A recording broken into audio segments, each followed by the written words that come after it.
I've experienced this myself, like starting a social enterprise is scary. Yeah. I have to get over my own fears. And in terms of, cultural diversity and many of these communities being enterprising, they've got to come a long way. They've got to overcome a whole set of self-beliefs before they can actually become truly economically active. And therefore, when they're economically active and they've got livelihoods and security, they can then, they feel much more comfortable creating connections outside of their own communities. I'm very interested in assets and deficits too, but maybe not ones that you could find on a spreadsheet. I think we've created a situation where we've made problems out of, we've pathologized people and communities. We've almost helped people to create an identity out of given problems, because that gives them at least some position, some status within a society which loves solving problems. And there's nothing wrong with problem solving. We all like to do that. It gets us out of bed in the morning, and it gives us all a thrill to have found a solution. But actually, writ large, on a societal level, if you're constantly telling people you've got a problem and I'm the guy who's going to come in and help you solve that problem, then actually you're creating a deferential relationship there, which actually drains the power away from people and makes them reliant upon experts and community leaders who say, well, I'm the tough guy who's going to go out there and bring back the bags of gold to keep this community afloat. So again, problematized communities create problem-solving leaders, and it goes on from one generation to another.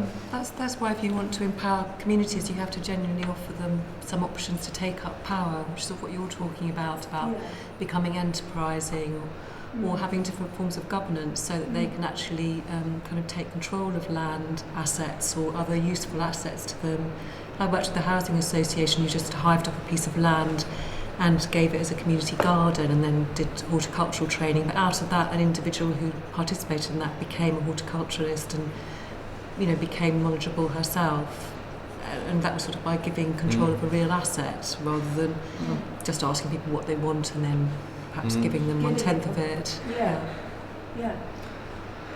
Yeah, I mean, it's worth sitting down with people and saying, what assets have we got here around this table? Any group of people, if you ask the right questions, people will come up with the most amazing sets of skills and knowledge and connections that they themselves had never really given any value to in the past. Yeah, I think that's absolutely right. It's not just focusing on people that we perceive have got problems. It's just having a broad conversation, having a proper conversation about things. There was one project I did with Creative Health called Boston Chats, and it was Sandwell Public Health just wanted to know what people felt, how they perceived well-being and what they perceived contributed to their well-being.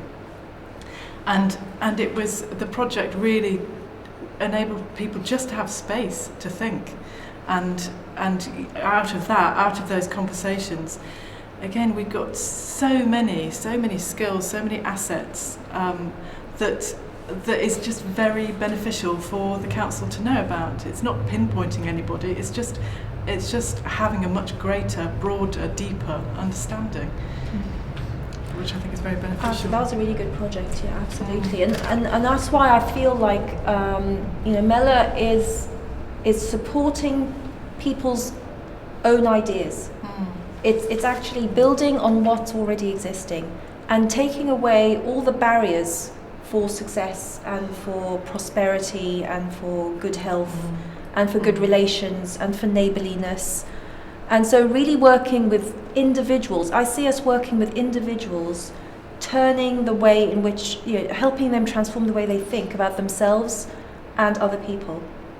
And in doing so, creating a whole new space in which they can create collaborations, create new partnerships, really understand that we all share, we all share so much. And I think with your project, Jenny, Boston Chats was an example where people saw the things that they shared more than what they had differences in. Definitely, It's really something I see MELA doing more of. Patrick, what about business? And you're an entrepreneur and a young person. Yeah. What do you think stops young people from really, making a shift? It's hard to say for each individual, but a lot of the time it's not having any experience working means you can't really start a business because you don't have anything to sell in terms of your skills. So and also just seeing just seeing people be successful starting businesses at a small level. So it's you don't see a lot of I think you can see overnight success on the news and on TV, but there's not much real advice on this is how it works. And I think a lot of the work you do with your social enterprise is around mentoring and mentoring young people in also making that shift for themselves. Yeah, so it can give a realistic view of what to expect, what they should be doing. Because sometimes you can have a big idea, but you don't know how to execute it. Yeah. But that's quite interesting, because even when you're doing a regeneration project, sometimes they take 5 years. It's absolutely exhausting, and you might first of all be thinking you're making a change that's going to happen in 6 months, but actually it's not. It's going to take 2 years, and starting a business can be a bit like that as well. You're talking about people definitely. understanding that if you want to grow a business, it's going to take maybe 5 years or certainly 2 years to kind of get going, and just being able to work with those time frames is quite an interesting problem, isn't it, for MELA too? How to work with long time frames, how to make things happen immediately that kind of inspire people, while at the same time playing this longer game of sort of deep change. I think that's exactly it. I think MELA would be interested in leaving legacies, not in an arrogant way, but in legacies meaning that there's already an infrastructure that we've supported, or built from what already exists, and that has then longevity. We could walk away and people have built strong enough relationships that they can then take on further and continue. And people have interests. They have those assets, they have those skill sets, they have those passions, but no one's really asked them maybe what it is they want to do. And you see these examples with food growing. People take on food growing, discover they love food growing, and suddenly it becomes a whole local economy based on food growing. And that's really exciting. So it's about nurturing those types of relationships. And maybe making connections as well. So in terms of new enterprises and new businesses, maybe if we can't, if there isn't the support to actually be there to mentor or to somehow bring that experience in, maybe it's about connecting with experience that is already there. That's right. So that you're creating just basically more connections. Yeah. I think one of the other things about making connections is how we engage. Esta, you've engaged quite a lot with young people, and your interest in sort of the would you say psychogeography is how you would describe it? How would you describe your methods? Well, it's environmental psychology. So it's about how people relate to place, how it shapes them, how it shapes their behaviour, how and vice versa. How the place can sort of like impact on who you feel you are and what you want to do. So I don't know. I'm interested in kind of the detail, I guess, really, of what is a community. Where do you draw as an individual those lines of privacy? How much do you want to engage in the people around you? Do you trust people? Do you feel safe in your area?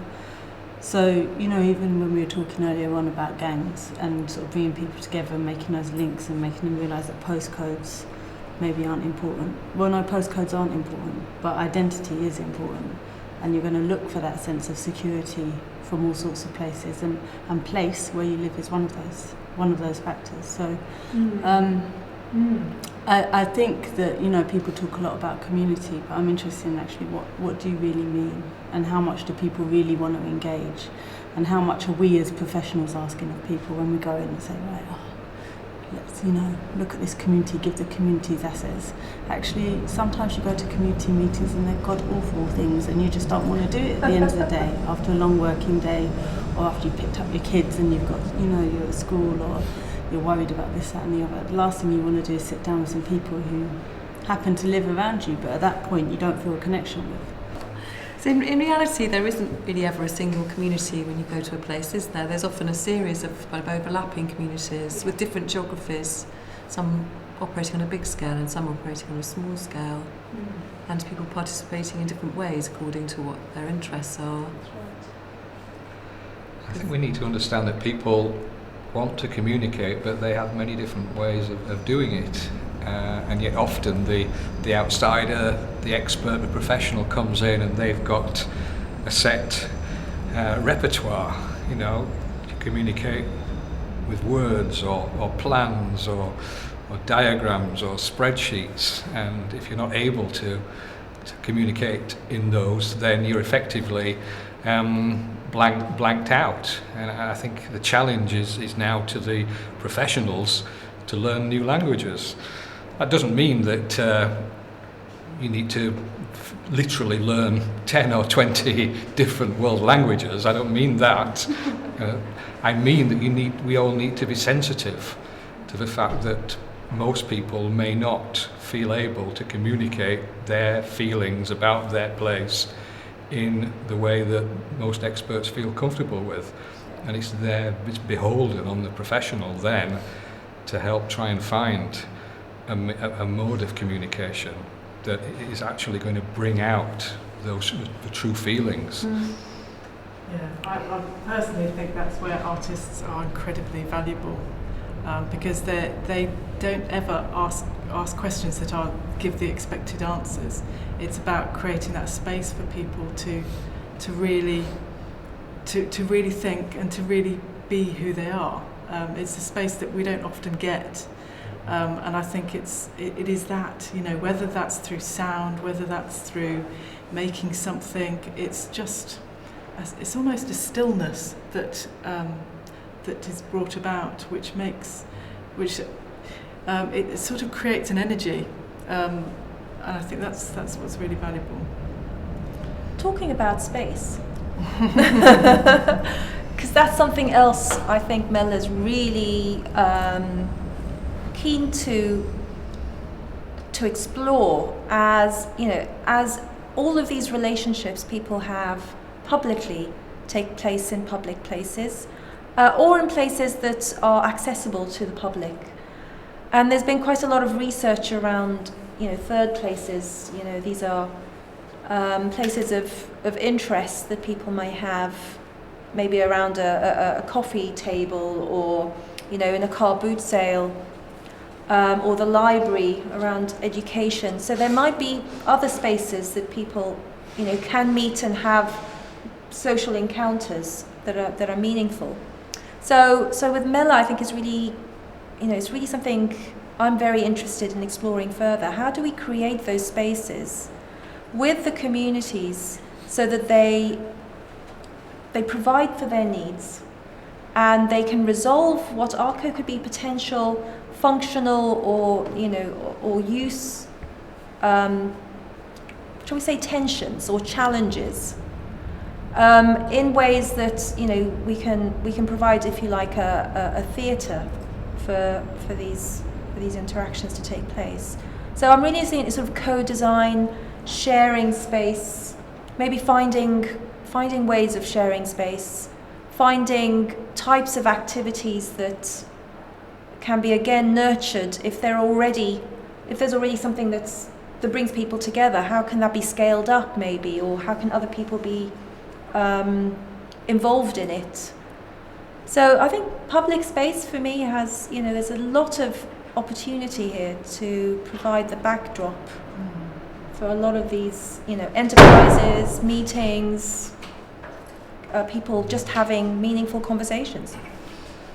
I'm a big believer in desire lines, at a very basic level. You look at a patch of municipal grass space, and there's always going to be a muddy path going across it somewhere that wasn't intended by the designer or the planner or anybody else, but it's there because people want it to be there because that meets their needs the best.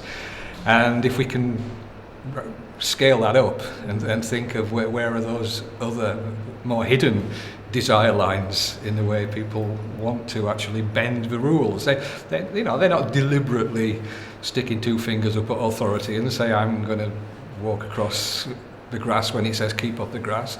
They're just saying that actually your design for me isn't the one that we want. But we'll show you the one that we want. You come along and join us on the journey. Brilliant. Esta, you had a project in the playground once about again challenging perceptions between professionals and young people. It was more about research. It was trying to understand how young people read social inequality from the built environment. So I worked with some children who went to a local adventure playground and just asked them to take me on a tour of their neighbourhood, which is quite a sort of well-worn research technique really with children, young people. And I kind of got really frustrated because I thought, nothing's coming out of this. They're like, oh, it's all right, everything's all right, it's all just okay, normal people live here. And I said, explain it to me like I'm an alien from outer space and, tell me who lives in these houses. They lived in a part of London where there was quite a lot of post-war social housing, but also some very nice Georgian Victorian properties, which because of their proximity to the tube station were worth millions. And eventually I did some other work with photography with them and looked at pictures, photos of housing in the area and photos of housing in other areas and compared them, and it slowly began to emerge that actually they were very well aware of the stereotypes that are attached to social housing. The higher the high-rise block, the bigger the gangbanger you were and etc. And if you lived in the sort of older Victorian or Edwardian properties, then you were old and a bit strange but rich. And actually there was a lot of real positives in the area about what they liked about it. They felt very well, they were known, so they could go around and they knew people and they felt like they were recognised, which is like really important for their own sort of psychological well-being, I guess, that they could come out the sweet shop and so knew them and they'd say hello to them and then they'd walk down the road and they'd see someone else that they knew. So that was all really positive. They liked the fact there was lots of kids around that they could play with. But there was this label which slowly began to emerge only when I showed them pictures of the same architectural style of building but from a different area, where they didn't actually know the people in it, that they would call it, it was for poor people. I've never heard children try and explain how you are poor without using the word poor in so many different ways before, And that word had such stigma to it. To call each other poor was really quite a painful thing to do, and so they wouldn't do it. But when you showed them the same housing, they were very well aware that from other areas that they would label people who lived there as poor. And maybe drug takers or maybe single parents or all of this sort of stuff. And then they started to talk, the more we went into the project, about how they weren't poor, but other people from other areas might think that they're poor because they live in this type of housing, but they weren't like that. And it just kind of emerged that they'd really internalised these labels based on the environment that they lived in. And then they got some choices, how do you deal with that label? Do you act up to it? Do you deny it? So some of the kids we're not poor because, we've bought our council place, so we're not like that anymore. Or, there's different strategies that children, young people and adults use. Yeah. But children don't have a choice. I mean, some adults don't have a choice. It's not economically within their means to move house or move area just because they don't like the stigma that goes with it or they don't see themselves in that way. Yeah. But children have even less of a choice. And I think when you look at what's happening with child poverty in this country and housing and young people and housing and homelessness, it kind of really throws that into a very stark picture that the choice for a lot of them is removed even more than it is for adults. So I think those issues, like psychologically how it plays in, really does affect them. I should say something about diversity as well, which I think is a much misunderstood and underutilised asset in communities and cities. Everybody talks in very broad terms about diversity being a good thing, but actually I think on the ground a lot of people find diversity a bit troublesome. It's complex, it's messy, it doesn't fit into neat boxes. It makes the life of the average professional or politician a bit more frustrating, and therefore a lot of people will tend to gloss over it or pretend that it's not there, or avoid situations where there are potential discord between people. And yet we live in an intensely diverse society, and it's only going in one direction, the direction of more diversity. So we either deal with it or we sink. But it's not just about solving a problem of diversity, it's about unlocking the asset of diversity, the fact that people have incredible backgrounds, and if you can find a way of bringing them together and creating new mixtures of people's ideas from different parts of the world, from different religious backgrounds, what happens? Probably first of all, you put people in a room who are very different, and they start to find their differences and they start to disagree, and that's scary. And at that point you maybe want to put the lid back on the Pandora's box. Well, I say MELA is about kind of taking that lid off, and it's about dealing with what comes out, including the strife that may come out. And it's about managing that. It's about having the confidence and the skills to actually mediate and to moderate and to find common voices. Not to force everybody to speak with one voice, not to suppress different voices, to recognise that different voices exist, to recognise that we all will have to agree to disagree at certain times, but not to fear that, not to run away, and not to see that as a negative. Because actually if we can ride that tiger, we can actually discover new places that we could never discover if we all just sat in our own box and kept quiet and behaved in a very English way. So I'm looking for those new spaces. You know, there's going to be some hacking through the jungle to get there, but actually the journey is worth making.